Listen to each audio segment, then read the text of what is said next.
this is being done, as I've said, on March 19. They downgraded the coronavirus, COVID-19. They downgraded it from a high consequence infectious disease to just a normal disease. This is in March 19. There's also been reports that the infection rate predictions were wrong, and the infection rate is expected to be much, much lower than what it was. Just now reporting, the Daily Wire headline reads, epidemiologist behind highly cited coronavirus model admits he was wrong, drastically revises model.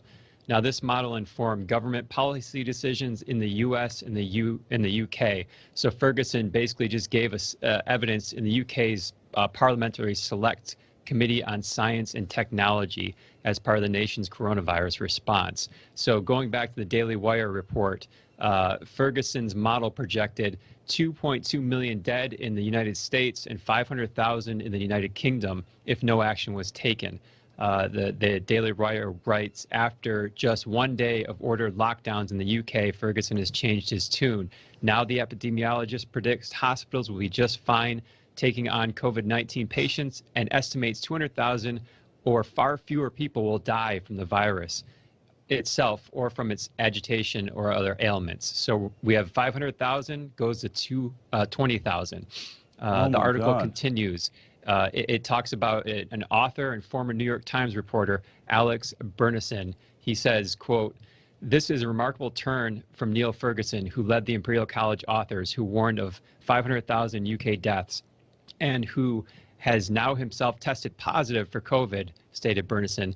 He now says both that the UK should have enough ICU beds and that the coronavirus will probably kill under 20,000 people in the UK, more than half of whom would have died by the end of the year in any case because they were so old and sick. This is his words.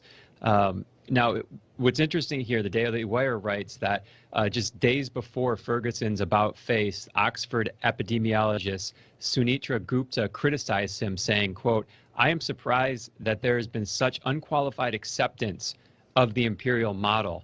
Now, Gupta herself has a model that is basically suggesting that the virus, the COVID virus, was circulating in the UK by mid-January, around 2 weeks before the first reported case and a month before the first reported death. Her Oxford model is claiming that half of people already have it. So back to the Daily Wire. So it says, quote, if her model is accurate, fewer than 1 in 1,000 who've been infected with COVID-19 become sick enough to need hospitalization, leaving the vast majority with mild cases or free of symptoms. So in other words, Ferguson's highly influential initial model was off by orders of magnitude. I am nothing short of speechless right now.